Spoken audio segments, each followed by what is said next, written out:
हुजूर स्वामी जी महाराज सत्संग फरमा रहे हैं। तो कृपया आपसे निवेदन है कि आप अपने अपने मोबाइल स्विच ऑफ कर लीजिए या साइलेंस कर लीजिए। वाणी गुरु ग्रंथ साहिब से है। श्री कमीशाह महाराज की वाणी है। महिला 5। जो पाथर को कहते देव ताकि बिथा होवे सेव।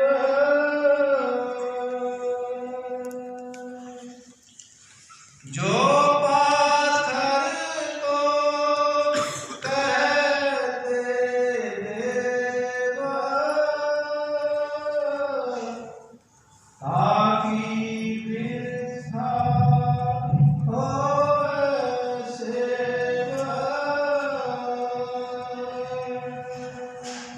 परम पुरुष पूर्ण धनी हजूर स्वामी जी महाराज, परम आदरणीय माता जी महाराज और प्यारी साध संगत जी, प्यारी साध संगत जी, ये वाणी कबीर साहब की है। हजूर स्वामी जी महाराज ने एक दफ़ा फरमाया, कैसे केवल एक ब्रह्म वैसे विष्णु शरीर रर्रा सब में व्याप्त है, ऐसे दास कबीर। प्यारी साध संगत जी, वो परम पुरुष पूर्ण धनी राधा स्वामी दयाल जब भी जीवों को चिताने के लिए या समझ लो कि संसार के जीवों को दुखी देखकर उनका उद्धार करने का ख्याल करता है, तो इंसान का रूप धारण करके धरती पर आता है। हमारी तरह जैसे अपन सब 5 तत्व के पुतले, इतने जोर से मत बोलो, जैसे हम सब 5 तत्व के पुतले हैं, ऐसे ही वो मालिक कुल भी, कुल मतलब संपूर्णता का,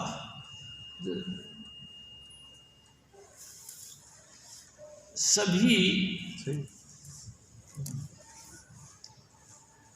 कुल मालिक, यानी कि हर चीज़ जहाँ से प्रकट होती है उसको कहते कुल।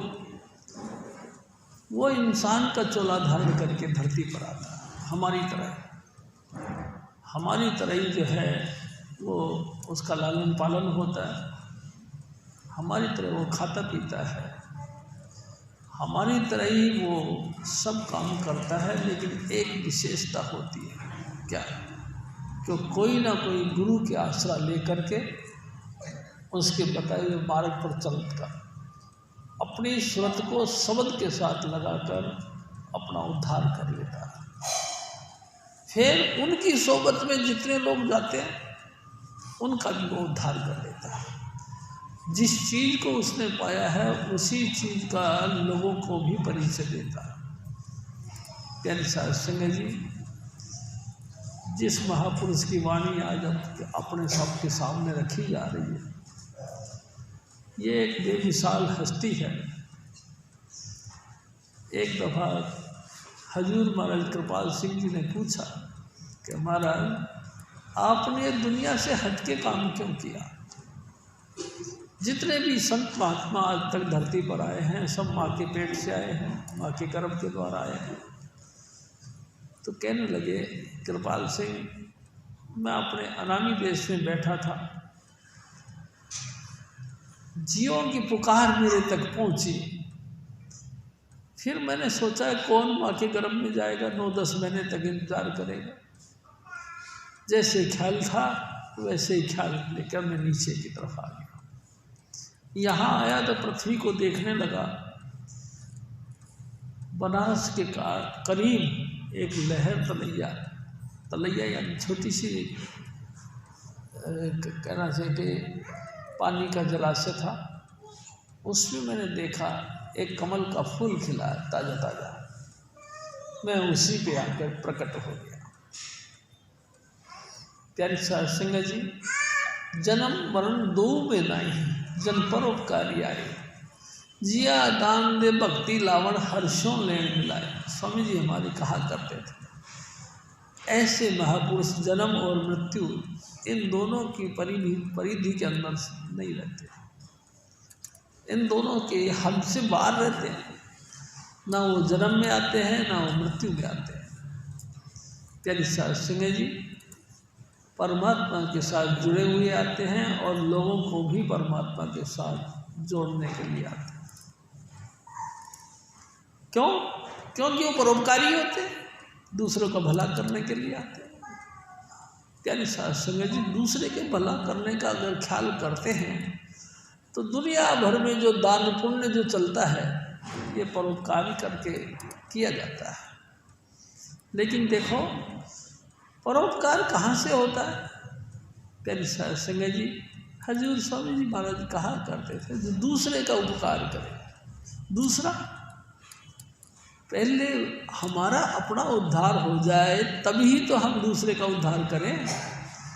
प्यारी साध संग जी हम पानी के अंदर डूबे पड़े हैं, हम लोगों को कहते आओ आओ मैं तुमको जल से मुक्त कर दूँ, आओ मैं तुमको जल से बाहर कर दूँ।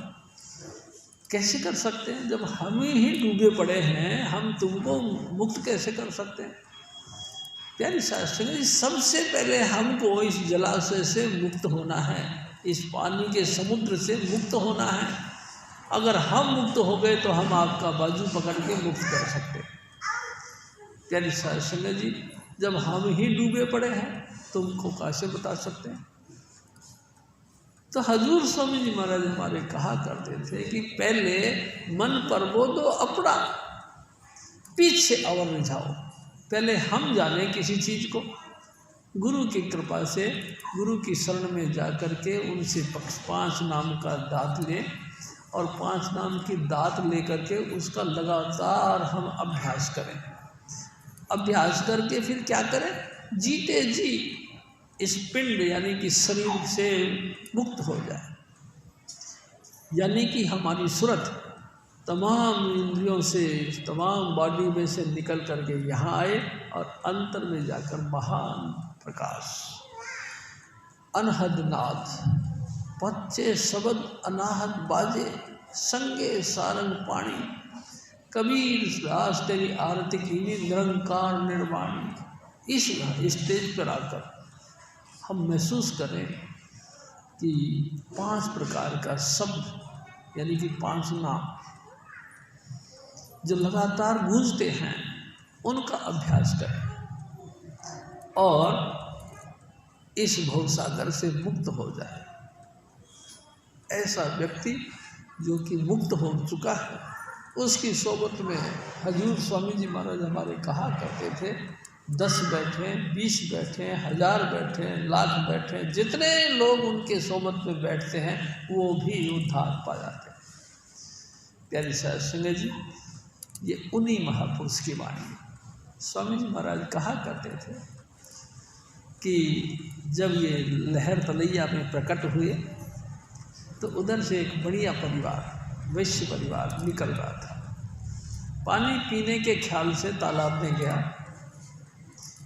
तालाब में देखा कि एक बहुत सुंदर सा बच्चा तालाब के अंदर कमल के फूल पर बैठा हुआ अपना अंगूठा चूस रहा है। बड़ा प्यार आया। उसकी धर्मपत्नी ने उसको उठा लिया और गोदी में लेकर के बाहर अपने पति के पास में आई। उसके पति ने कहा कि ये क्या लेके आई है? अजी अपने कोई संतान नहीं है, परमात्मा ने हमको संतान दे दी। हट, ऐसा कैसे? चल छोड़ गया उसको वापस, बताने कि इसका पाप।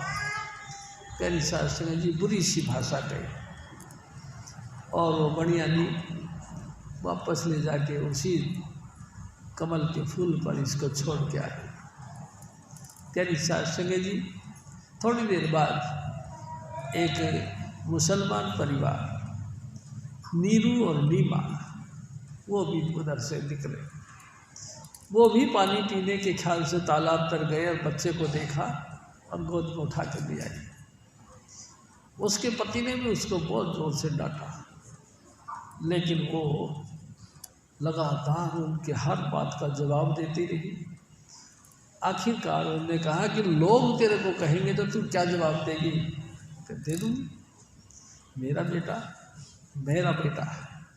प्यारी साहब संगत जी, मजबूत विचार देख करके वो दोनों पति पत्नी लेके घर पे आ गए। प्यारी साहब संगत जी, जब कबीर साहब घर पे आ गए, 3 दिन तक हिले डुले कुछ नहीं।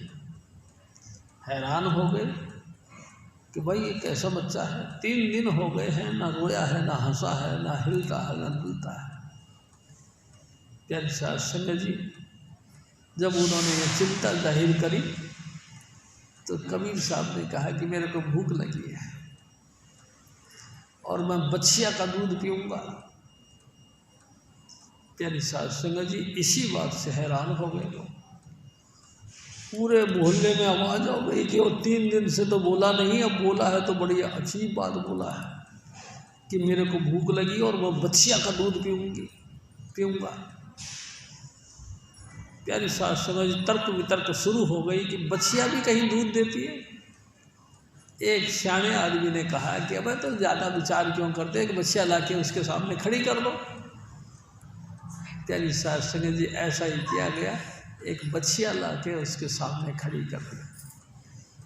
कबीर साहब अभी 3 दिन के थे, उठे, बाल्टी उठाई और बछिया के थनों के नीचे रख दिया और जैसे ही ख्याल किया थनों से दूध चूने लगा। प्यारी साहब संगत जी, बाल्टी भर गई। भरी बाल्टी उठाई कबीर साहब ने और जो मुंह के लगाई, एक घूंट में सारा पी गए। लोग हैरान, ओहो ये तो कोई कमाल की आदमी है, ये तो पता नहीं क्या चीज़ आई है, बाल्टी भरी दूध की एक घूंट में पी गया। प्यारी साहब संगत जी, पहले दिन से ही आध्यात्मिकता का काम शुरू कर दिया और 125 वर्षों तक धरती पर आध्यात्मिकता का काम जारी रखा। प्यारी साहब संगत जी, किसी के साथ में कोई द्वेष की भावना नहीं, सबको समान रूप से, और तमाम आडंबर जो आजकल चल रहे हैं दुनिया में, उन तमाम आडंबरों का खंडन किया। उनमें मूर्ति पूजा भी एक है। प्यारी साहब संगत जी, आखिरकार बड़ी हैरानगी हुई और इन्होंने परमात्मा की भक्ति का मार्ग जारी करने के लिए लोगों को बार बार जो है कि सम्मेलन कहना चाहिए या गोष्ठी कहनी चाहिए या तर्क वितर्क का पॉइंट हटाकर अपने आप के विचारों को कहना समझ रखा। लोगों ने इनके विचारों को सुन के बड़ा महसूस किया, यार बात तो इनकी सही है, लेकिन जो पुरानी परंपराओं को मानने वाले मुसलमान या हिंदू, उन्होंने इनके ऊपर ऑब्जेक्शन किया। तू बातें तो ऐसी करता है, लेकिन हम तेरे से पूछते तेरा गुरु कौन है? हर पॉइंट पर तो गुरु गुरु की महिमा करता है, ये बात ठीक है, लेकिन हम जब पूछते तेरा गुरु कौन है? प्यारी साहब संगत जी, कबीर साहब मालिक कुल थे।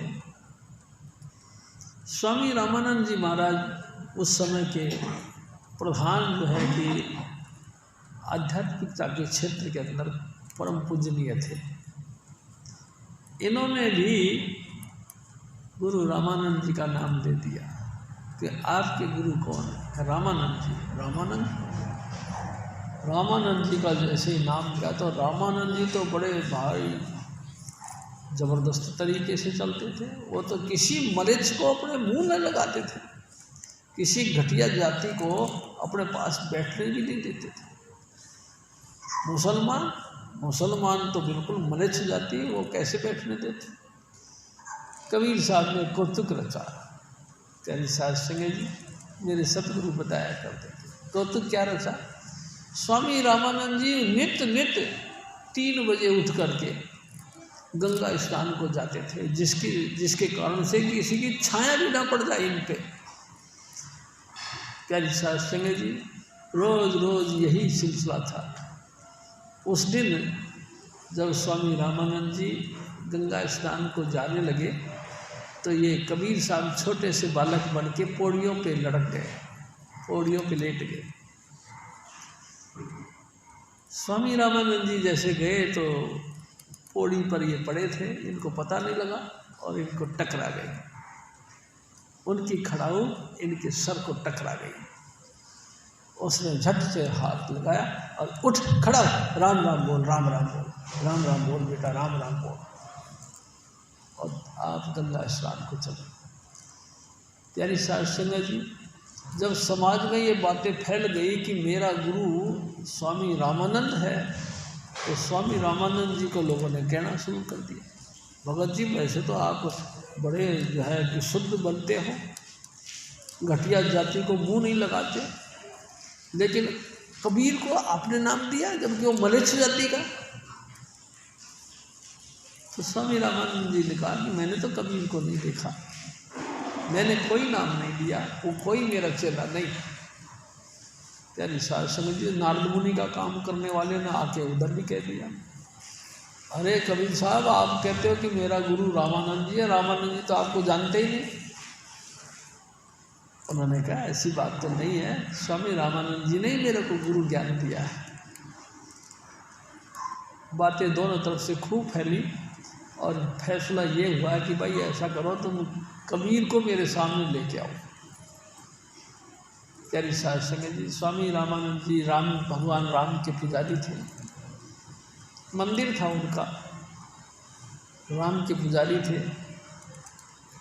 करना मालिक का ऐसा हुआ कि सुबह सुबह मॉर्निंग वॉक टाइम में स्नान करवा के उस मूर्ति का और सारे वस्त्र आभूषण पहना दिए, मुकुट भी रख दिया, लेकिन गले का हार तो पहनाना भूल गए। मुकुट तो उनको पहना दिया, अब गले का हार तो रह गया। बड़े अफसोस करने लगे कि अब मुकुट कैसे उतारा जाए। प्यारी साध संगत जी, बाहर पब्लिक खड़ी थी दर्शनों के लिए, सुबह की आरती पर लोग बाग आते थे, कबीर साहब भी उसमें खड़े थे। कबीर साहब ने वहीं से आवाज़ दी कि गुरुजी इसमें घबराने की क्या बात है, मुकुट मत उतारो, लेकिन हार का रस्सी तोड़ लो पीछे से और खोल के इसके गले में डाल के गांठ मार दो, क्या दिक्कत है। हैरान हो गए। स्वामी रामानंद जी ने कहा किसने बोला भाई? लोगों ने कह दिया कबीर ने बोला है। कितने पर्दे डाल रखे हैं हमने, कितने पट बंद कर रखे हैं, और इसके अंदर से भी ये देख रहा है। हटा दो पर्दे, पर्दे हटा दिए। चलिए साध संगत जी, स्वामी रामानंद जी ने पूछा कबीरा मैंने कब तेरे को नाम दिया? गुरुजी आपने मेरे को नाम दिया, आप मेरे गुरु हैं। अरे बच्चों मैंने तो कभी तेरे को देखा नहीं। गुरुजी कैसी बात करते हो? वो याद करो उस वक़्त को जब आप गंगा स्नान में जा रहे थे और आपकी खड़ाऊ मेरे सर पे टकराई थी। आपने कहा था उठ खड़ा हो, राम कह राम, कही थी आप? उन्होंने कहा यार ये बात तो सही है। हाँ भाई हाँ, आज मैं बिल्कुल डिक्लेयर करता हूँ कि मैंने कबीर को नाम दिया, कबीर मेरा चेला है। तेरी साथ संगत अब तो बेपरवाह होकर कबीर साहब ने नाम का प्रचार प्रसार करना शुरू कर दिया। तेरी साथ संगत जी, मैं आपसे एक और निवेदन करूँगा। मालिक कुल इंसान का चोला धारण करके आता है तो हमारी तरह एक्टिंग बाजी भी करता है, हमारी तरह ही चरित्र दिखाता है। प्यारी साध संगत जी, चरित्र ऐसा दिखाता है इंसान को छू जाता है। तमाम संसार के अंदर मूर्ति पूजा चल रही है। मूर्ति चाहे किसी की हो, मूर्ति चाहे सोने की हो, मूर्ति चाहे मणियों की हो, हीरे मोतियों की हो, पत्थर की हो, धातु किसी की हो, आखिरकार मूर्ति मूर्ति होती है। कमाल की बात यह है कि एक दफ़ा हजूर बाबा सावन सिंह जी महाराज का एक कहना चाहिए मित्र इनके साथ मिलने के लिए आया। बाबा सावन सिंह जी महाराज से मिलने आया और एक बक्सा लेके आया। बक्से के अंदर ठाकुर जी थे। प्यारी साहब संगत जी, उसका नियम था कि रोज ठाकुरों की पूजा करता था, चंदन घिसता था, उनके माथे पर लगाता था, नए नए वस्त्र पहनाता था, गद्दे उद्दे के ऊपर उनको बैठाया करता था, और जब विश्राम करने का वक्त आता था तो उनको पोड़ा देता था।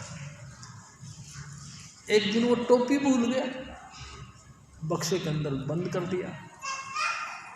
बाबा सावन सिंह जी महाराज का एक मजाकिया मोहन सिंह नाम का सेवादार था। अचानक बातें करते करते कहने लगे कि अरे यार, मेरी टोपी रह गई। टोपी कहाँ रह गई? कब? बक्से में। तो मोहन सिंह ने कहा कि कोई बात नहीं हजूर, मैं ले आता हूँ। अरे तू कैसे ले आएगा, मैं लेके आऊँगा। अरे नहीं नहीं, मैं ले आऊँ। बाबा जी महाराज ने भी, बाबा सावन सिंह जी महाराज ने भी कहा कोई नहीं, मोहन ले आएगा। वो गया, बक्सा खोला, टोपी लेके आ गया। जैसे वो टोपी लेके आया, एकदम से उसे एसडीओ साहब को घबराहट चल गई। फटाफट उठ के गए, बक्से के खोल के ठाकुर जी के आगे हाथ जोड़ के कहने लगे, हे ठाकुर जी, आप मेरे को माफ़ करना। आपकी निद्रा के बीच में खलल डाल दिया उस शैतान ने, यानी कि उस मोहन ने आपके आराम में खलल डाल दिया। मुझे माफ़ करना, मुझे माफ़ करना। ऐसा करके वो गिड़गिड़ाने लग गया। मोहन सिंह भी पीछे पीछे गया। उसने पीछे से आवाज़ दी कि हजूर जनाब, क्या ये कभी जागते हैं? एकदम उल्टी बात हो गई। फटाफट भाग के आया बाबा सावन सिंह जी महाराज के पास कि तुम्हारा ये जो नौकर है ना, ये बड़ा शैतान है। शैतान? इसने क्या शैतानी करी? कह महाराज, मैं ठाकुर जी के आगे हाथ जोड़ के प्रार्थना कर रहा था कि ये आपके आज विश्राम में खलल डाल दी, मेरे को माफ़ करना। तो ये बोलता है कि कब ये जागते हैं? बड़ी कमाल की बात। प्यारी साध संगत जी, मैं आपसे निवेदन करता हूँ, ठाकुर कभी जागते तो नहीं? एक दिन स्वामी जी महाराज ने भी कही कि अगर ये ठाकुर जागते होते तो सबसे पहले जो इनकी छाती पे पाँव रखकर छीलते हैं उनके नाम याद करवा देता। सबसे पहले जिनको हम भगवान कहते हैं, ठाकुर कहते हैं, उनकी छाती पे पाँव रख के छेनी हथौड़े से छीला है किसी कारीगर ने, तब ही तो उसको मूर्ति का रूप दिया है। प्यारी साध संगत जी, कमाल की बात है। हम उसको भगवान कहते हैं, उस पत्थर को हम भगवान कहते हैं। प्यारी साध संगत जी, क्या भगवान है? हाँ प्यारी साध संगत जी, मैं आपसे निवेदन करता हूँ, परमात्मा सब जगह है, कण कण में उसका वास है। कण कण में वास है? हाँ। कैसे? क्या आप किसी गुरु की शरण में आए हो? गुरु ने आपको दीक्षा दी, गुरु ने आपको 5 नाम दिए हैं और आपने अभ्यास किया। जिस भी जगह बैठकर आपने शब्द धुन का अभ्यास किया, गुरु 2 जुक्ति देता है। नंबर 1 सुमरण करना, नंबर 2 धुन सुनना। प्यारी साध संगत जी, गुरु 2 तरीके बताता है भगवान की भक्ति करने का। सबसे पहला तरीका है सुमरण करो। सुमरण यानी कि लगातार उस नाम को जपो। कौन से नाम को? 5 नाम को, 5 नाम। 5 शब्द का धुनकार जहाँ लगातार होती है उसको जाप करो। पहले कितना जाप करें? 5 मिनट, 10 मिनट, घंटा, 2 घंटा, 4 घंटा, 6 घंटा नहीं। स्वामी जी हमारे कहा करते थे कि यहाँ बैठकर तुम लगातार नाम को जपो, इतना नाम जपो कि तुम्हारा शरीर सुन्न हो जाए। शरीर सुन्न हो जाए तो उसके बाद में दूसरा जुक्ति, कानों में अंगूठे लगाकर लगातार नाम का जो ट्यून निकलती है उस धुन को सुनो।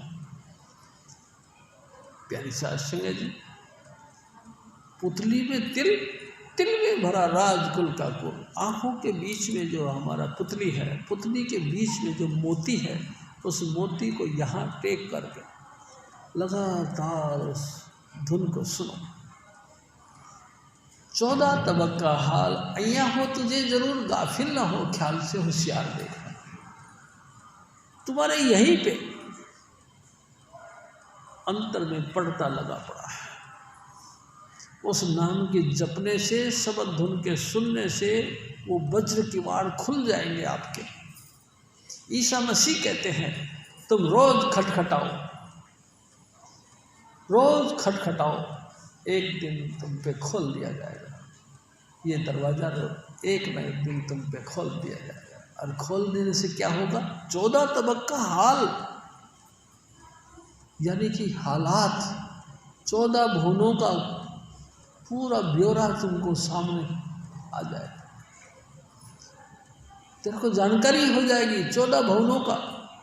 14 भवनों का 14 भवन कौन कौन से हैं? प्यारी साध संगत जी, स्वामी जी महाराज बताया करते थे। गुदा चक्र से शुरू होता है। पहले गुदा चक्र, फिर इंद्री चक्र, फिर नाभि चक्र, फिर हार्ट यानी हृदय चक्र, फिर आज्ञा चक्र।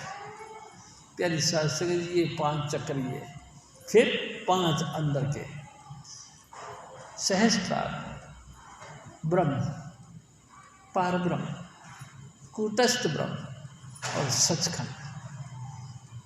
कितने हो गए जी? 5 और 5 हो गए 10। फिर 3 अलग, अगम और अनादि। प्यारी साध संगत जी, उसके परे फिर राधा स्वामी धाम। 14 भवनों का हाल अय्या हो तुझे जरूर, गाफिल ना हो ख्याल से होशियार देखना। डामाडोल मत हो आसन से, कभी हिले डुले मत, कभी खुजली करने के लिए योग कर लिया या योग कर लिया या योग कर लिया ना। चुपचाप एक आसन पे बैठ के चुपचाप अपने अंतर में देखता रहे और सुनता रहे। प्यारी साध संगत जी, 14 तबक का हाल अय्या हो तुझे जरूर, तेरे को बिल्कुल नॉलेज आ जाएगी, तेरे को पूरा ज्ञान मिल जाएगा 14 भवनों का। गाफिल ना हो। गाफिल कहते हैं कि थोड़ा सा हिलना डुलना, ये काम नहीं कर। एक आसन पे बैठा रहे, चुपचाप सुनता रहे और चुपचाप देखता रहे। तेरी काया के अंदर, इस काया में 9 खंड पृथ्वी, हाथ, पटन, बाजार। तेरी इसी काया के अंदर सप्तदिव्य पृथ्वी तो सारा संसार जानती है, लेकिन 9 खंड पृथ्वी तेरे अंदर। हाट कहते हैं मार्केट को, पटन, पलटन यानी कि फौज। तेरे अंदर बड़े बड़े मार्केट हैं, बड़े बड़े कल कारखाने लगे हैं, फौजों की फौज तेरे अंदर है। तेरी सासे सब कुछ तेरे अंदर है। तू क्या कर, सिर्फ चुपचाप बैठा रहे और देखता रहे और अभ्यास करता रहे, यानी कि नाम जपता रहे। सब कुछ तेरे अंदर है। तू हिलना डुलना शुरू कर दिया तो देखो प्यारी साध संगत जी, मैं वैसे एक कॉमन बात बताता हूँ आपको। एक पानी का तालाब भरा हो या पानी का गिलास रखा हो, सब छोटे से छोटे स्केल पर ले लो, एक पानी का गिलास रखा हो, आप अपनी सूरत उसमें देखना चाहोगे तो आपको सूरत दिखाई नहीं देगी। क्यों? क्योंकि पानी अभी हिल रहा है। लेकिन धीरे धीरे धीरे धीरे वो ठंडा बिल्कुल शांत हो जाए, बिल्कुल हिलना डुलना उसमें कंपन तक बंद हो जाए, तो आप देखोगे तो आपको शीशे के माफिक उसमें सूरत दिखाई देगी। हिलने डुलने से पानी में सूरत नहीं दिखती, तो इसकी सूरत यहाँ अंतर से कैसे 14 भवनों का निर्माण जो हो चुका है वो कैसे दिखाई देगा? तेरे साथ संगत स्थिर हो जाए, तन थिर, मन थिर, वचन थिर। तन यानी कि शरीर ना हिले, मन भी ना हिले, आपके वचन यानी कि आवाज़ें, यानी कि ट्यून, यानी कि सुमरन, वो भी ना हिले। सिर्फ 5 नाम ही लगातार जपते रहे। सूरत दिरत यानी कि आंतरिक रूप से देखने की ताकत और आंतरिक रूप से सुनने की ताकत भी एक जगह टिक जाए। प्यारी साहब संगत जी कहे कबीर उस दास को, उस कल्प को, उस वक्त को, वो अवसर जहाँ भी तन भी ठहर जाए, मन भी ठहर जाए, वचन भी ठहर जाए, सूरत भी ठहर जाए, बुद्धि भी ठहर जाए, कहीं से कहीं तक बस चुपचाप देखना और सुनने में रह जाए। ऐसा एक हल्की सी देर के लिए भी अगर ये पोजीशन बन जाती तो समझे कल्प जितनी भक्ति आपको नसीब हो। एक कल्प प्यारी साहब समझ जी, एक थोड़ी सी देर के एकाग्रता से ये सब कुछ बन जाता है। हजूर स्वामी जी महाराज फरमाते हैं कि ऐ मेरे भाई, कैसी अलौकिक गति है कि लोग पत्थर को भगवान समझते हैं। क्या ऐसा कभी हुआ? हाँ हुआ, इतिहास कहता है। धन्ना भगत था, प्यारी साहब संगत जी रोज रोज ठाकुर जी के मंदिर में जाया करता था। वहाँ जाके देखा बाबा लोग यानी कि पंडित पुजारी रोज रोज मक्खन मलाई का अनेक प्रकार की खीर बना बना के, खिचड़ी बना बना के खाते हैं।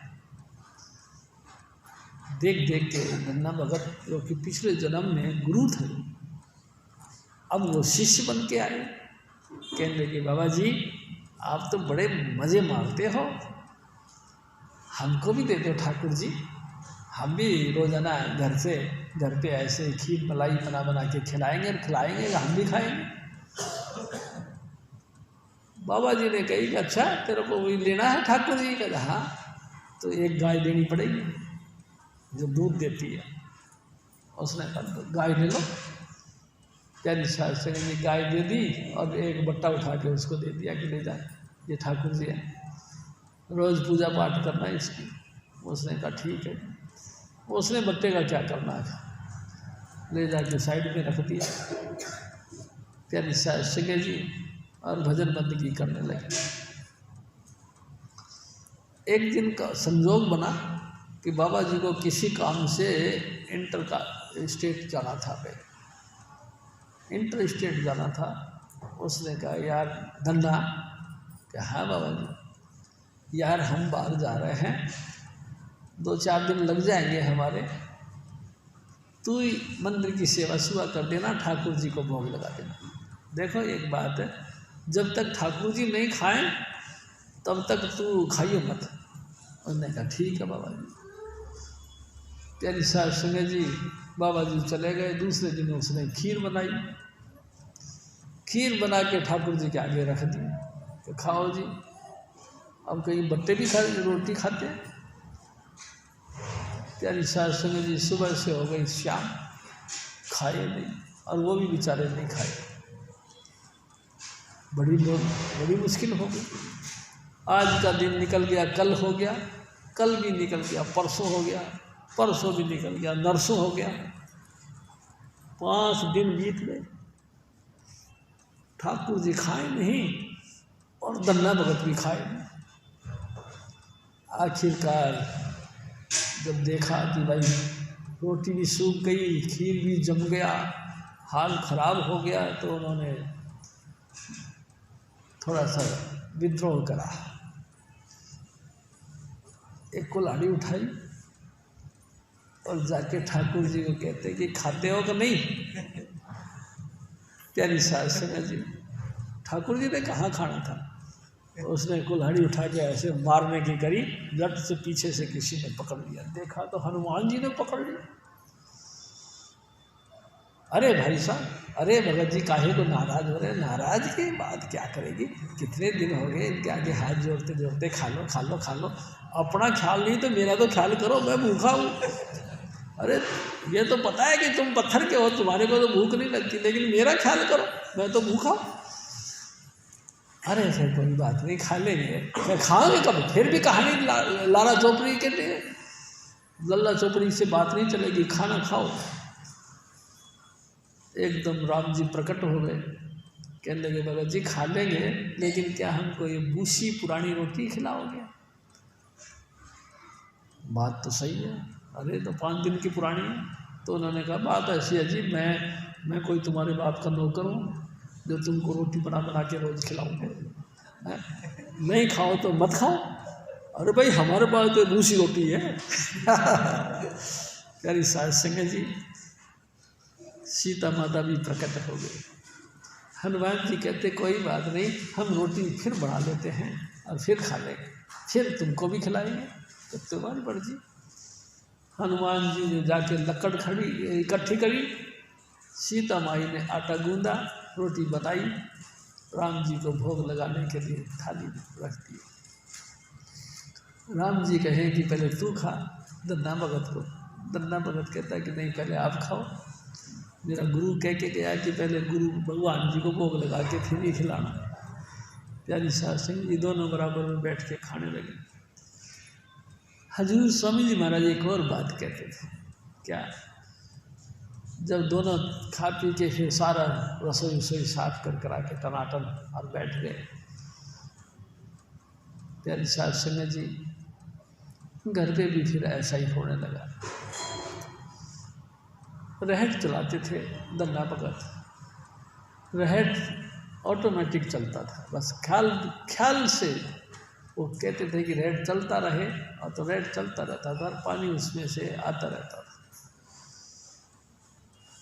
बट्टा प्यारी साध संगत जी जब वो बाबा लोग जो आगे आए तो देखा, और भाई धन्ना क्या हाल है? महाराज बस आपकी कृपा है। अरे ठाकुर जी को भोग लगाते हो करें?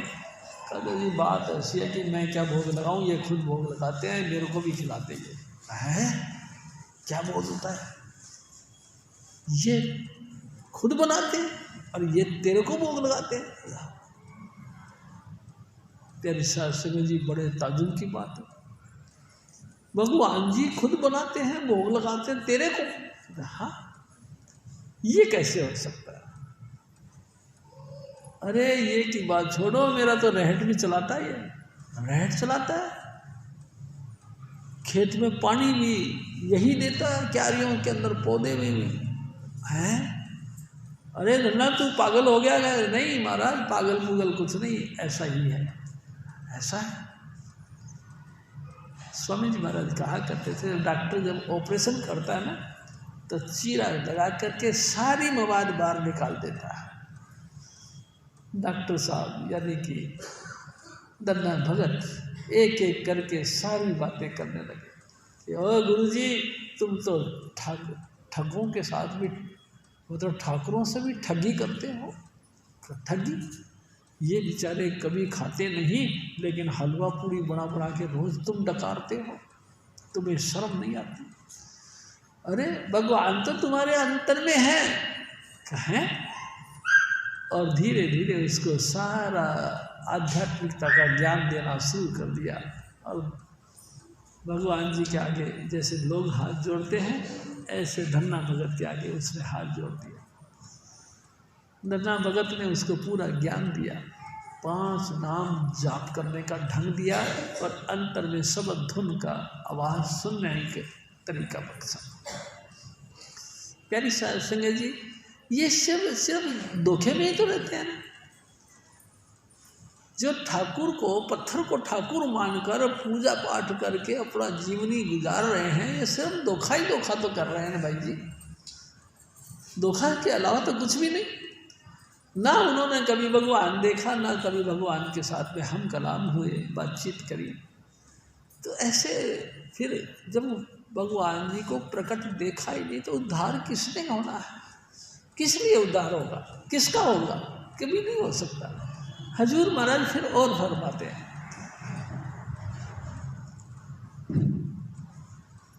जो पाथर को कहते देव, ताकि वृथा होवे सेवा। जो पाथर की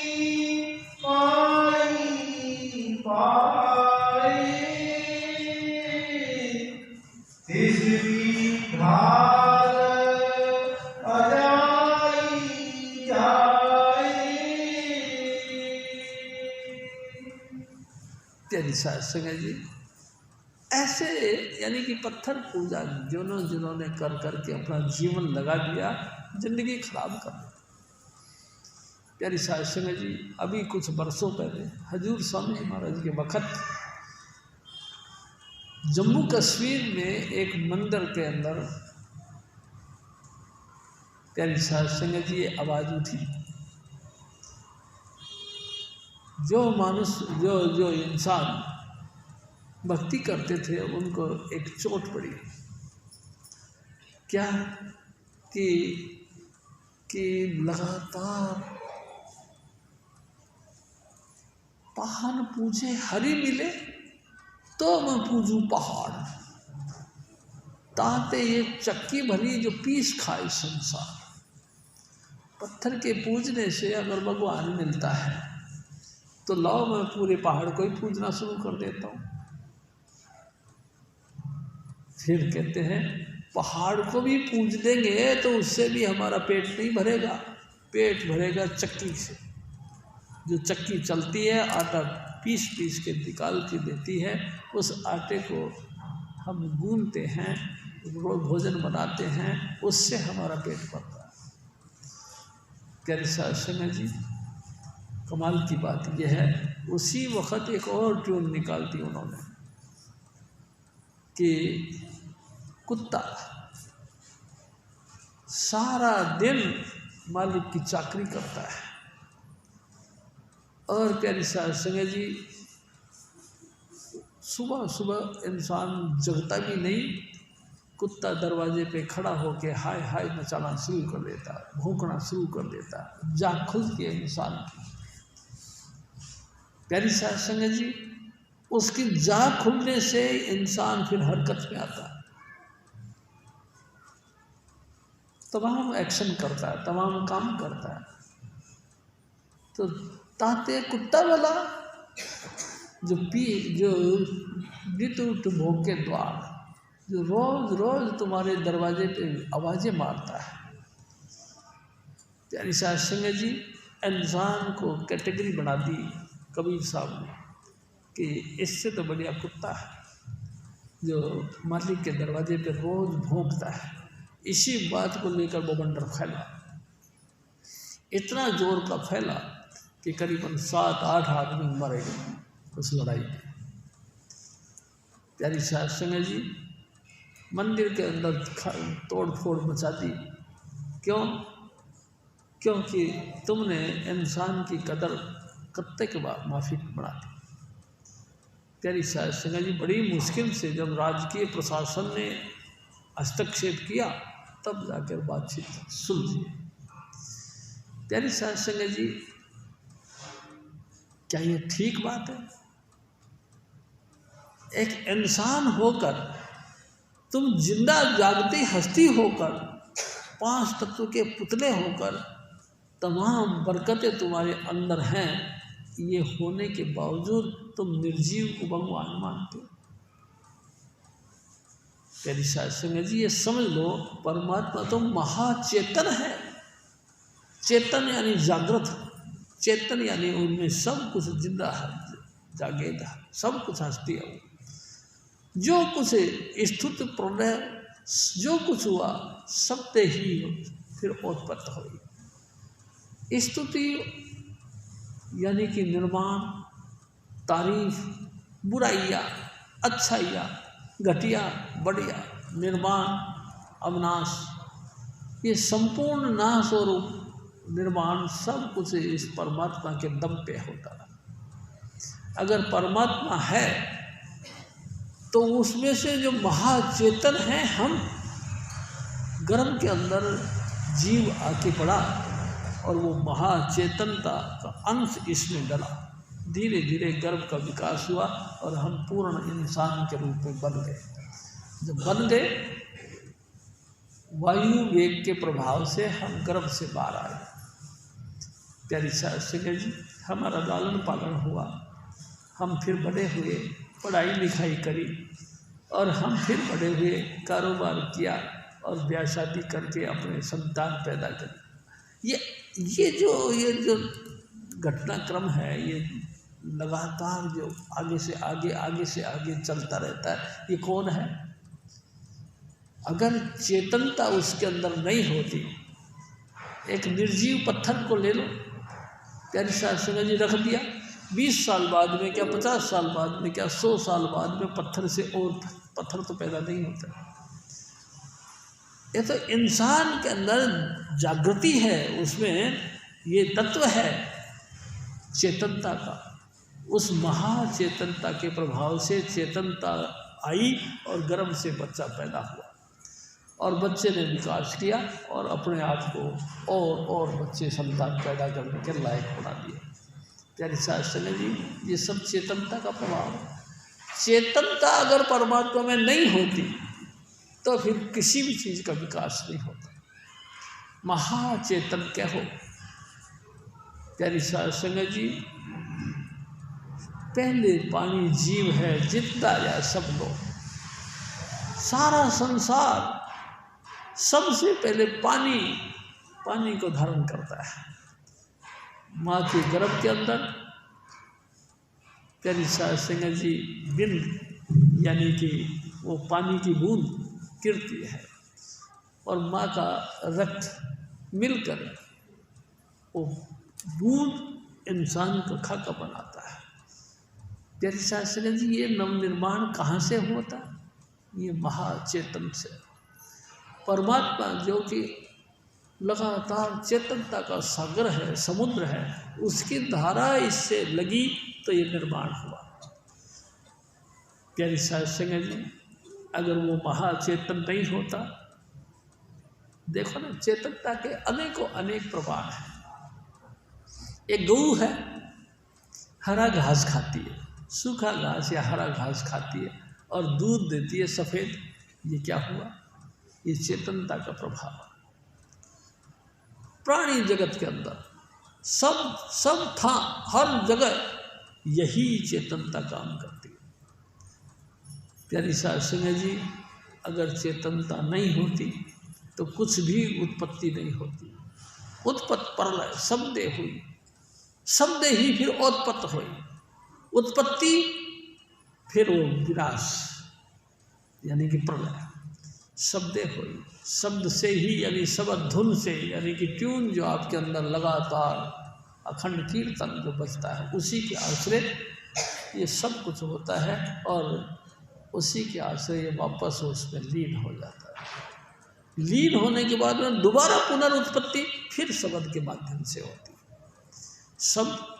शब्द धरती, शब्द आकाश, शब्दों शब्द भया प्रकाश, सगली सृष्टि शब्द के पाछे, नानक शब्द घटो घट आछे। भाई जी, धरती, आसमान, सूरज, चांद, सितारे जो भी तुमको दिखाई देते हैं, जितना तुम एहसास कर पाते हो, वो तमाम चीज़ों की उत्पत्ति शब्द के आश्रय हुई। शब्द है कहाँ? घटो घट आछे। सबके घट यानी कि मटका, सबके मटका यानी कि ये उल्टा मटका, गर्दन नीचे उल्टा, इसके अंदर लगातार शब्द गूंजता है। इस शब्द का गूंजना यही सृष्टि का विकास होता है।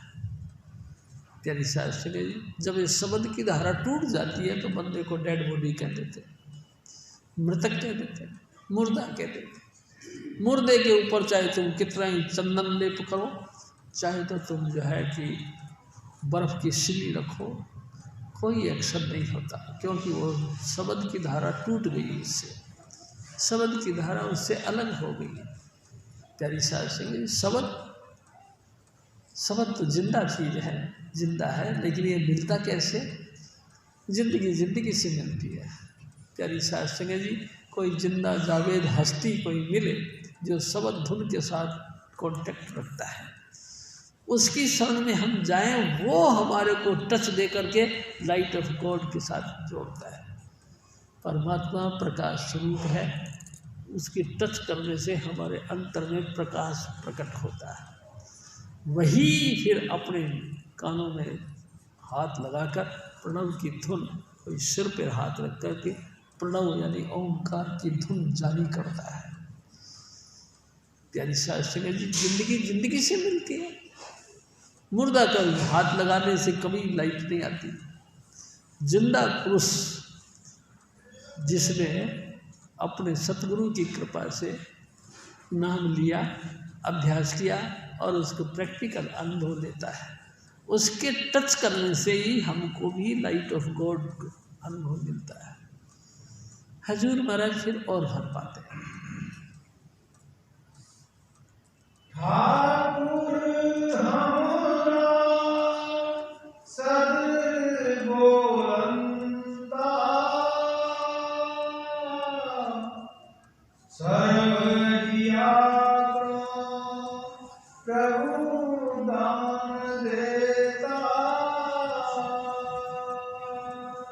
हजूर महाराज फरमाते, देखो भाई कैसी भूल है। हमारे जो ठाकुर हैं यानी कि स्वामी जी महाराज, वो तो सदा ही सदा बोलते हैं। स्वामी जी महाराज बताया करते, आठों पहर 64 घड़ी 300 दिन नहीं 365 दिन लगातार आपके अंतर में गूंजता है। वो तो बोलता है। तेरी शास्त्री जी कई मूर्ति भी बोलते हैं, मूर्ति तो नहीं बोलते। चाहे जितना मर्जी उसका चिकना चुपड़ा कर करके, जितना मर्जी उसके आडम्बर पर वेशभूषा धारण करके उसको नंबर 1 जिंदा जावेद जैसा बना लो, लेकिन क्या वो उसमें से आवाज़ निकलती है? क्या वो कभी बोलता है? वो तो कभी नहीं बोलता। लेकिन परमात्मा सदा ही बोलता है। तेरी शास्त्री जी ख्याल करो, जब कंस ने अपनी बहन की शादी करी, वासुदेव के साथ उसको लेके जा रहे थे, अचानक आकाशवाणी हुई। आकाशवाणी ने सूचना दी कि ए कंस, जिस बहन को तू विदा करने जा रहा है, इसी बहन का 8वां पुत्र तेरा मौत का कारण बनेगा। तेरी सास समझ, वो गुस्से में आ गया, उल्टा ले आया उनको और जेल में डाल दिया। और 8 बेटे, 8वां पुत्र उसको हत्या करेगा। तेरी सास सिंह जी, उसने यही सोच लिया कि 8वां होगा तब देखा जाए। नारद जी प्रकट हो गए। नारद जी ने एक फूल का पंखड़ी उसके हाथ में दे दी। ये फूल देखो, इसको यहाँ से गिनो, यहाँ तक कितने हुए? तो 8। यहाँ से गिनो, यहाँ तक कितने हुए? 8। यहाँ से गिनो। प्यारी सास जी सब तरफ से गिना 8। 8वां ही 8 नहीं होता। किसी जगह से भी तुम शुरू कर दोगे, 8वां ही है। उसने क्रूरता धारण करी, 8 के 8 बच्चों की हत्या करने की कोशिश करी। प्यारी सास जी आकाशवाणी हुई। आकाशवाणी के रूप में परमात्मा सदा ही सदा बोलता है। आप अपने अंतर में ख्याल करो न करो, आपका मन लगातार आपको बोलता है, लगातार बुद्धि आपको गाइड करती है। ऐसा कर लेना चाहिए, ऐसा कर लेना चाहिए, ऐसा करने से हमारा ये भला हो सकता है, ऐसा करने से हमारा ये बुराई बच सकती है। लगातार हमारा मन के रूप में बोलता है। लेकिन प्यारी शास्त्री जी, क्या मन परमात्मा है? नहीं। मन तो तत्वों का बना हुआ, मन तो तत्वों का बना है। तत्व तो कच्चे पक्के होते हैं। प्यारी शास्त्री जी, ये तत्व तो नाशवान है। 5 तत्व, 500 तत्व नाशवान हैं। तत्व कौन कौन से हो? हमारी स्वामी जी महाराज बताया करते हैं। पृथ्वी, जल, अग्नि, वायु और आकाश, ये 5 तत्व तो सदा ही नाशवान है। देखो, ख्याल करो, अग्नि को पानी घोल देता है, यानी कि इसका नाश कर देता है। पानी को अग्नि नाश कर देती है। अग्नि को हवा उड़ा ले जाती है। हवा आकाश में समा जाती है, एक दूसरे के अंदर गलतान हो जाते हैं। ये तत्व तो नाशवान है। फिर आप उसको समझते कि वो अविनाशी है। अविनाशी कैसे? प्यारी साध संगत जी, अविनाशी तो हजूर स्वामी जी महाराज हैं, जो लगातार आपके अंतर में भावनाएं पैदा करते हैं, आपके विचार पैदा करते हैं। अगर ये सात्विक है तो आपके दिल में सात्विक विचार पैदा करते हैं, अगर सात्विक नहीं है तो ये तामसी पैदा करते हैं। हजूर महाराज फिर और फरमाते हैं, अंतर न जाने अंध भ्रम का मोहिया पावे फंद। हजूर महाराज देखो फिर कितनी बढ़िया बात कही। ओ मेरे बच्चे, ए मेरे भाई, ए मेरी माताओं बहनों, अंतर में परमात्मा तो लगातार बोलता है, लेकिन हम समझे कि नहीं, तो भ्रम में हो गया। भ्रम किसको कहते हैं? प्रकट में चीज कुछ और हो और जाहिरी कुछ और हो और हमको एहसास कुछ और हो। प्यारी साध संगत जी, हम ये समझते हैं कि इंसान जो पैदा हुआ है ये सदा के लिए पैदा हो गया, लेकिन कमाल है भ्रम में है। हम भ्रम मतलब धोखे में है। कैसे? हमने छोटा सा बच्चा पैदा किया, थोड़े दिनों बाद वो गोद से उतर गया, पैदल चलने लग गया। अब हमने उसके अंगुली पकड़ के चलाना सिखाया, हमने बहुत, फिर भी भ्रम में। थोड़े दिनों बाद में वो जवान हो गया, हमारे बराबर चलने लगा, फिर भी भ्रम में रहे। थोड़े दिनों बाद में पता लगा उसकी क्वालिटी, उसकी मार्केट वैल्यू हमसे भी आगे निकल गई। हम भ्रम में रहे। हम सोचते रहे हमारा बच्चा, हमारा बेटा है, हमारे हुक्म के मुताबिक चलेगा, काहे को चलेगा, उसकी योग्यता इतनी होगी कि आप जैसे उसके बिल्कुल नीचे होंगे। प्यारी साध संगत जी, ये भ्रम में हैरान है सारी दुनिया, भ्रम में खोए जा रही। जो परमात्मा घट घट के अंदर बैठा हुआ है, जो लगातार हमारी सबके एक्शनों को देखता है, हर तरीके की हमारे विचारधाराओं को जो डील करता है, हम उसको, उसके प्रति ना जाने क्या क्या विचार कर करके भ्रम में हैं। प्यारी साध संगत जी, धोखे में। क्या परमात्मा धोखा है? नहीं, परमात्मा तो लाइट ऑफ गॉड है, परमात्मा तो प्रकाश स्तंभ है, परमात्मा तो तुम सबको चलाने वाला, हम सबको चलाने वाला, प्राणी जगत को चलाने वाला है। प्यारी साध संगत जी, बहुत लोग गणित लगाते हैं कि अन्न के अंदर क्या प्राणी है? हाँ प्यारी साध संगत जी, अन्न के अंदर भी प्राण है। अगर अन्न के अंदर प्राण नहीं होते तो गेहूं के दाने, एक दाना बोया और उसकी कितनी शाखें निकल गई, और हर एक शाखे पर लंबी लंबी बाल निकल गई, एक एक बाल के अंदर 20-20, 25-25 दाने निकल गए। अगर ज़िंदगी नहीं होती तो फिर क्या से होता? उसमें ज़िंदगी है। प्यारी साध संगत जी, अन्न के दाने जितने भी तुमको दिखाई देते हैं, चाहे किसी भी तरीके के, उनके अंदर भी प्राण है। पानी की बूंदों के अंदर भी प्राण है। जित धार्या सब कोई, पहला पानी जीव है, जित धार्या सब कोई, सबने पानी को धारण कर रखा। अगर नहीं तो फिर तो सब कुछ खत्म हो जाना था, लेकिन नहीं। प्यारी साध संगत जी, प्यास से मरते हुए आदमी के मुंह में अगर पानी का घूंट डाल दिया जाए, वो दोबारा जिंदा हो जाता है। अन्न का बगैर इंसान मर जाता है, पानी के बगैर भी मर जाता है। इन दोनों के अंदर भी जीव है। प्यारी साध संगत जी, वो सदा ही सदा बोलता है, सदा ही सदा एक्शन करता है, लेकिन हम समझते हैं कि सब धोखा। धोखा नहीं। गुरु की शरण में नहीं गए, कोई ना कोई जागता पुरुष यानी गुरु हमको मिला नहीं। गुरु हमको मिलता, 5 नाम की बख्शीश करता और हमारे अंतर में टच देता, जिससे कि हम प्रकाश स्वरूप परमात्मा को देखते। प्यारी साध सिंह जी, उनके बताए हुए अभ्यास के मुताबिक हम रोज़ रोज़ भजन बंदगी करना शुरू कर देते तो हम महसूस करते वाकई परमात्मा बोलता है, परमात्मा बोलता है, हाँ हमको गाइड करता है। प्यारी साध सिंह जी, मैं आपसे एक और बात करता हूँ। एक दफ़ा हमारी एक पुरानी दुकान है कल्याणपुरी में, ट्रकों का काम था।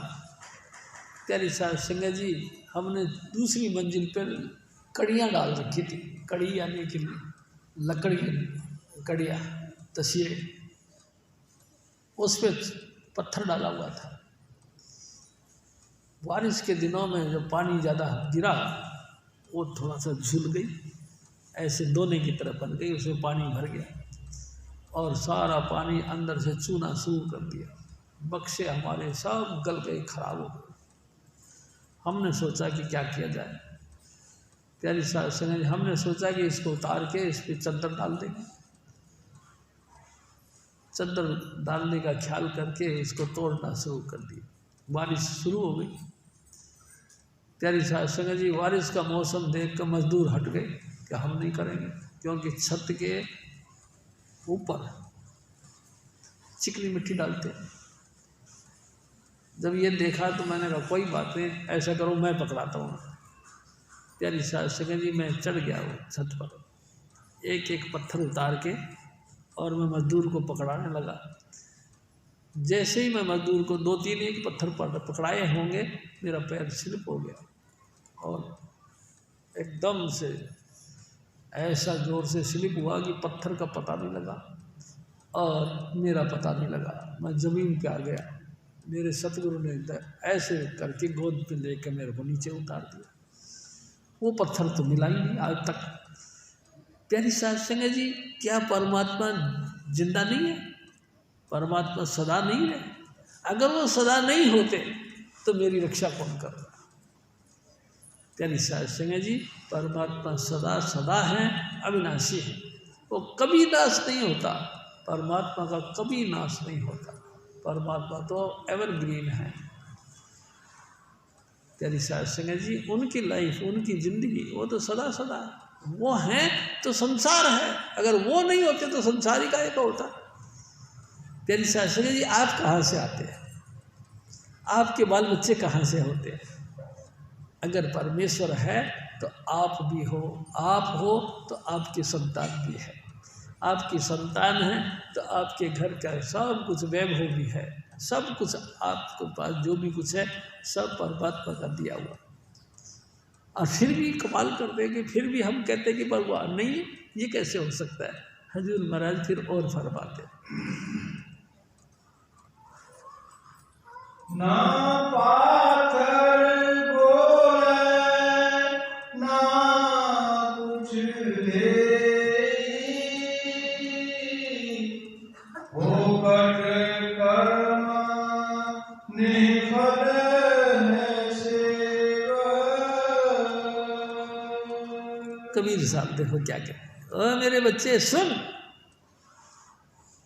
पत्थर कभी नहीं बोलता, पत्थर कभी नहीं देखता। 100% आजकल की दुनिया पत्थर पूजा में लगी है। क्यों? क्योंकि जो तुमको अपराध करना करते रहो, पत्थर ने तो बोलना नहीं। उन्होंने कभी आपके कान पे थप्पड़ नहीं मारना कि ये अच्छा काम नहीं, ये चोरी ठीक नहीं, ये गुनाह ठीक नहीं, ये जो जो कर्म तू कर रहा है ये ठीक नहीं, क्योंकि उसने नहीं बोला। हालांकि उसकी आँख खुली हुई है, आँखों से देख रहा है, लेकिन पत्थर है ना, पत्थर थोड़ी देखता है भाई जी। परमात्मा यानी गुरु, गुरु तो देखता है और गुरु तो तुमको गाइड करता है।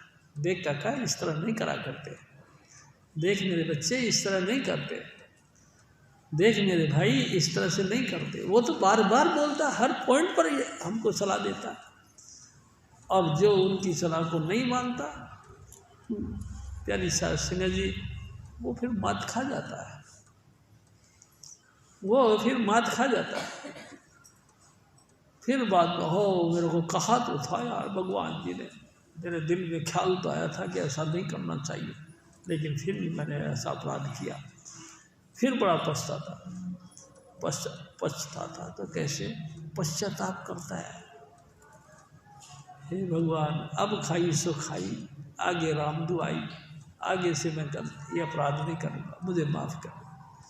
और प्यारी साहब संगत जी, ये बात ज़रूर है, अगर आप सच्चे दिल से पश्चाताप कर दो तो वो फिर माफ़ नहीं करता। वैसे उस दिन मैंने गरुड़ पुराण की बात बताई। मैंने गरुड़ पुराण पढ़ा है कि 71 दफ़ा प्रलय और महाप्रलय हो जाए तो भी हमारे करे हुए अपराध गुनाह माफ़ नहीं होते, नष्ट नहीं होते। एक न एक दिन ये रंग खिलता है, इनका प्रभाव होता है। प्यारी साध संगत जी, होता है, हाँ होता है। लेकिन मेरे सतगुरु ने बता रखा है, शब्द धुन का सुनना अनेक कर्मों को नष्ट करने का तरीका। वैसे नहीं नष्ट होते, इसी कानून को बरकरार रखने के लिए ही जमदूत और धर्मराज इन सब चीज़ों का निर्माण हुआ। इसी कानून को बनाए रखने के लिए जमदूत हमारे को सज़ा देने के लिए प्रेरित करते हैं और धर्मराज हमको हुक्म देते हैं कि तुमने ये अपराध किया। प्यारी साध संगत जी, माफ़ कोई नहीं करता, लेकिन कमाल माफ़ सतगुरु करते हैं। सतगुरु कैसे माफ़ करते हैं? वो हमको शब्द धुन का परिचय देते हैं। हमको शब्द धुन सुनने के लिए हमारा आंतरिक शब्द धुन खोल देते हैं। जैसे जैसे बैठ कर के हम शब्द धुन का अभ्यास करते, पिछले करे हुए बहुत अपराध, आज के तो हम धरती पर आए नहीं, कब धरती पर हम कब आए थे? जब ये दुनिया बनी तब आए थे। दुनिया कब बनी? कई दफ़ा प्रलय और कई दफ़ा महाप्रलय हो चुका है। हम लोग कंटिन्यू हाजिरी बनाए रखे हैं। कभी किसी रूप में 33 करोड़ देवी देवता, 84 लाख योनियाँ, 4 खान, इनमें लगातार घूम घूम के हम चक्कर काटते रहे, लेकिन बने तो रहे। आवागमन हमारा छूटा नहीं। प्यारी साध संगत जी, इस कर्मों के जाल से हम बच नहीं पाए। अगर बचे होते तो आज यहाँ का बैठे होते, किसी ना किसी हजूर स्वामी जी महाराज के संग बैठे होते, शब्द धुन में लीन होकर शब्द धुन बन जाते। लेकिन अभी तक हमारा आवागमन छूटा नहीं, अभी कर्म बंधन हमारे छूटे नहीं, अभी हम 84 में हैं। प्यारी साध संगत जी, 84 जैतु बचना चाहता है तो शब्द धुन का पल्ला पकड़ो, 5 नाम को जाप कर करके, और उसके बाद में शब्द धुन सुन कर उस पर लीन होने का प्रयास करो। बस जैसे जैसे तुम अभ्यास करते चले जाओगे, शब्द धुन में आपकी सूरत समझ यानी कि सम्मेलन होना लगता है। उस शब्द धुन में लीन होना शुरू हो जाएगा। जैसे जैसे तुम शब्द धुन में लीन होने लग जाओगे, आपके पिछले अनेक जन्मों के कर्म नष्ट हो जाए और आप कुछ मुक्ति पा जाओगे। प्यारी साध संगत जी, हजूर महाराज फिर और फरमाते हैं,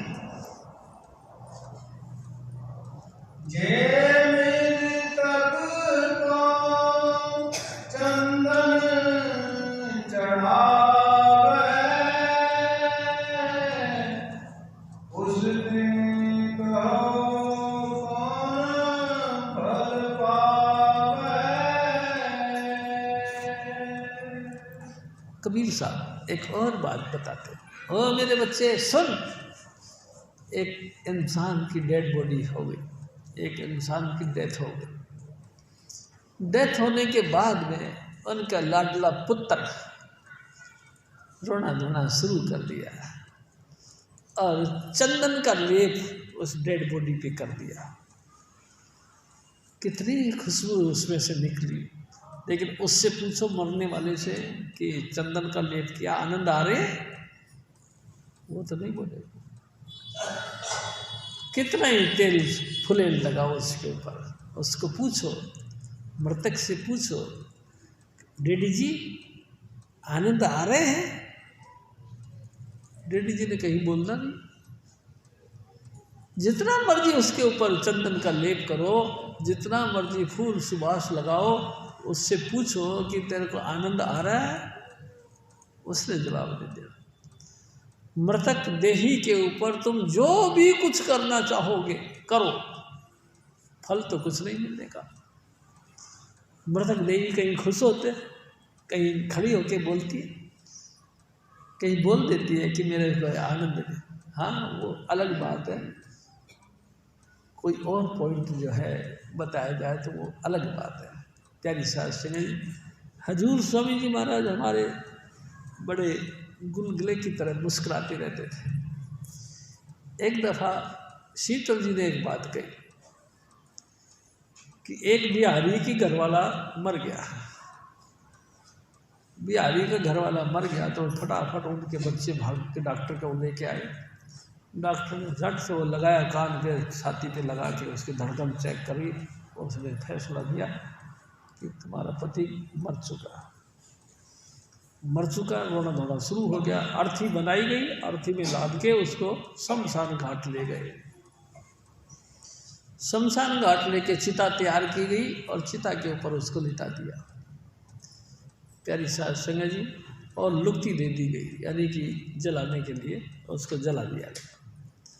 तो जैसे ही शेक पड़ी उसने आँख खोल दी, उसने हाय हाय मचाना शुरू कर दिया मुर्दा ने, अबे मेरे को जला मत देना, मैं जिंदा हूँ। प्यारी सास संग जी भगदड़ मच गई और एक मुर्दा तो बोल रहा है। फटाफट पीछे से भाग के जनानी आई, आके कहती है जब डॉक्टर ने कह दिया कि तू मर गया तो मर गया, तू बच्चों क्या पड़ा रहे। मेरी सास संग जी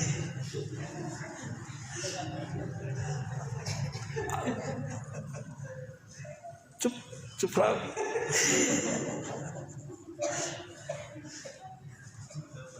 प्यारी सास संग जी हजूर महाराज फिर और फरमाते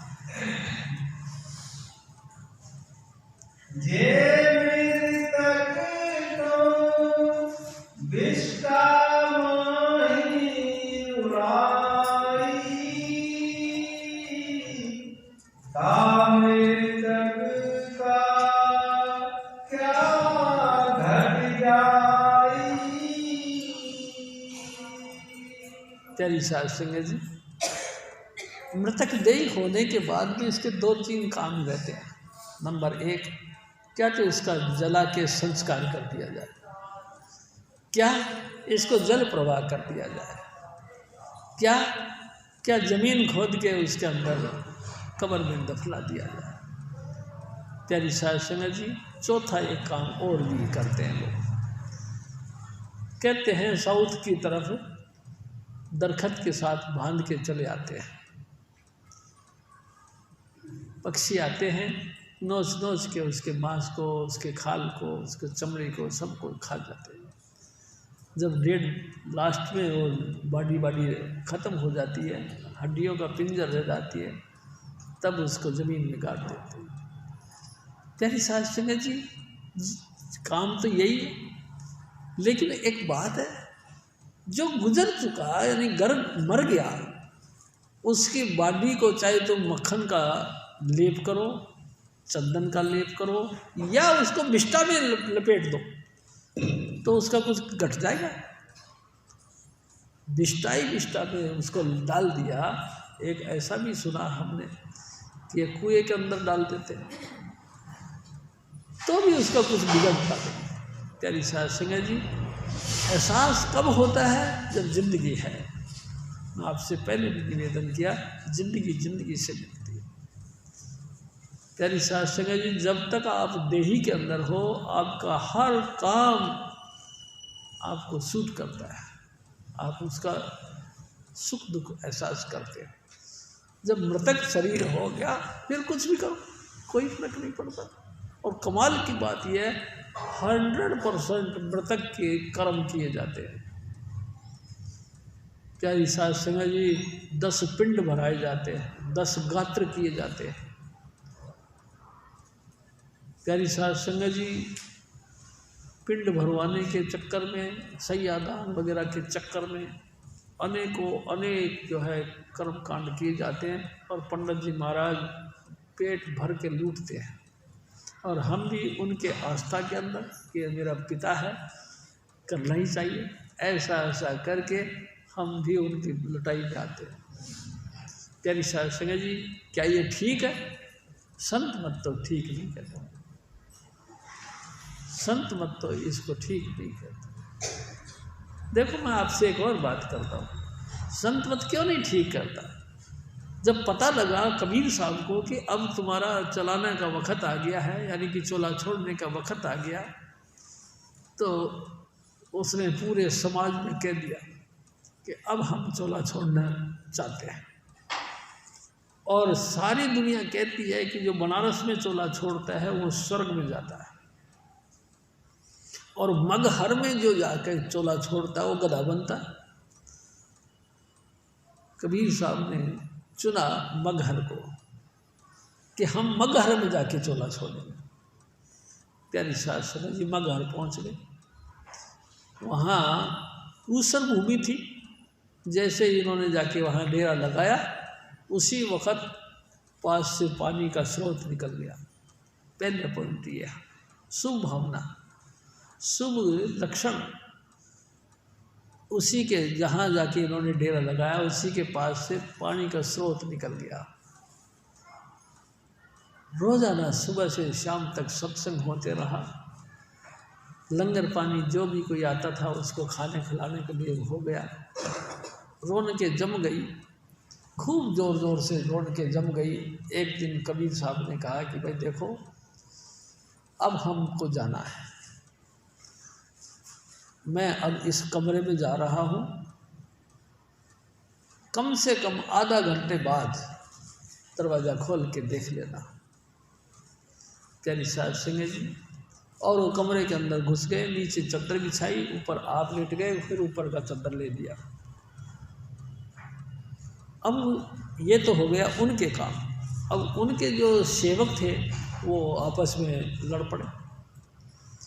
बिजली खान जो उनका मुख्य सेवादार था मुसलमान ग्रुप में, वो कहता है कि देखो भाई, हिंदुओं को कहने लगा तुम सब एक तरफ हो जाओ, क्योंकि मेरा जो गुरु है वो मुसलमान था और मुसलमान का तो हम कब्र में दफनाएंगे। तो इधर से जो है, जब बिजली खान ने ये बात कही तो वीर सिंह बघेल सिंह राजपूत राजा थे, उन्होंने भी कहा कि बात ऐसा है, मुसलमान बेशक थे लेकिन उन्होंने पूरी ज़िंदगी हिंदू रीति के मुताबिक ज़िंदगी जी है और राम को ही अपना इष्ट माना, हम उनका संस्कार करेंगे। तू में बढ़ गई, तलवारें निकल गई। जब तलवारें निकल गई, एक दूसरे का खून का प्यास मिटाने का ख्याल किया, अचानक कबीर साहब जिस कमरे में थे उसमें से आवाज़ आ गई, अरे ऐसे ही नहीं कट मरना, पहले दरवाज़ा खोल के देख लेना। हमने कहा है, अरे हमारे सतगुरु तो जिंदा, देखो बोल रहे। फटाफट दोनों तरफ से 5 आदमी इधर के 5 आदमी इधर के, जाके दरवाज़ा खोला, देखा तो चद्दर ऐसे कैसे दोनों रखी हुई। ऊपर की चद्दर हटा के देखी तो हैरान हो गए, ताज़ा ताज़ा गुलाब के फूल उस चद्दर के अंदर भरे पड़े हैं। प्यारी साध संगत जी, दोनों पक्ष के 5-5 आदमी जो देखने गए थे हैरान हो गए कि वाह भाई वाह, हम अपन तो खामखाई खून बहा देते, लड़ाई लड़ पड़ते। शुक्र है सतगुरु का, पूरी ज़िंदगी तो हमको इकट्ठा बैठना सिखाया है और मरते वक्त भी हमको एकता सिखाई। अच्छा भाई ऐसा करो, दोनों चद्दरों में थोड़े थोड़े फूल तुम ले लो, थोड़े मैं ले लो। आधा इस कपड़े को दे दिया, आधा इस कपड़े को दे दिया, कि दोनों को गांठ बांध दिया और ले गए। प्यारी साध संगत जी, वीर सिंह बघेल सिंह ने कबीर चौराहा के नाम से वहाँ संस्कार किया, और ये जो मुसलमान थे इन्होंने उसी जगह संस्कार को दफना दिया। प्यारी साध संगत जी, दोनों का संस्कार हो गया। हजूर महाराज फिर और फरमाते हैं, कहते कबीर हम कहूँ पुकारे, समझ देख साकत गवार। अरे तुझे भाई बहुत घर डाले, राम भक्त हैं सदा सुखाले। हजूर स्वामी जी महाराज प्यारी साध संगत जी, हमको साकत कहा है। साकत यानी कि नाम से टूटे हुए, हमारे अंतर में शब्द धुन नहीं, हम नाम नहीं जपते, हम गुरु की शरण में नहीं गए। गुरु ने हमको 5 नाम देना था, हमको नहीं मिला। प्यारी साध संगत जी, अपन सब टूटे हैं, परमात्मा से जुदा हो रखे। कभी भी हम सिटिंग नहीं करते, कभी भी हम बैठ करके 5 नाम का जाप नहीं करते, सूरत को शब्द के साथ नहीं जोड़ते, हम टूटे हुए लोग। ए मेरे भाई, ए टूटे हुए लोगों, तुम गुरु की शरण में जाओ। गुरु तुमको नाम देगा, गुरु तुमको 5 शब्द धुन देगा, वो तुम 5 शब्द धुनों का नाम का जाप करोगे, तुम सुखी हो जाओगे। जैसे कि मैं कबीर साहब ने कहा, जैसे मैं मेरे सतगुरु के उपदेश के मुताबिक चलकर सुखी हो गया, तुम भी सुखी हो जाओगे। प्यारी साध संगत जी, जय कृपाल। जय कृपाल, जय कृपाल, जय कृपाल जी। जय बाबा जय मल, जय बाबा सावन, जय चुनीलाल जी। जय कृपाल, जय कृपाल, जय कृपाल जी। जय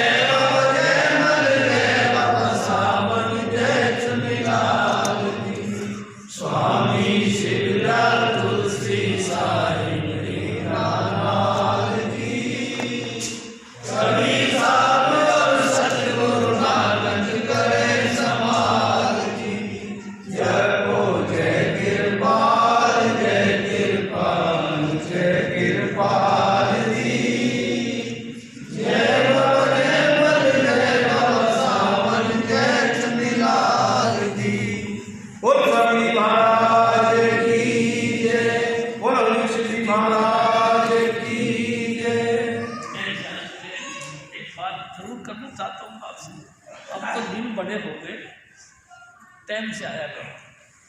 थोड़ा सा लेट होते हो, खर्चा तो आपका उतना ही लगता है।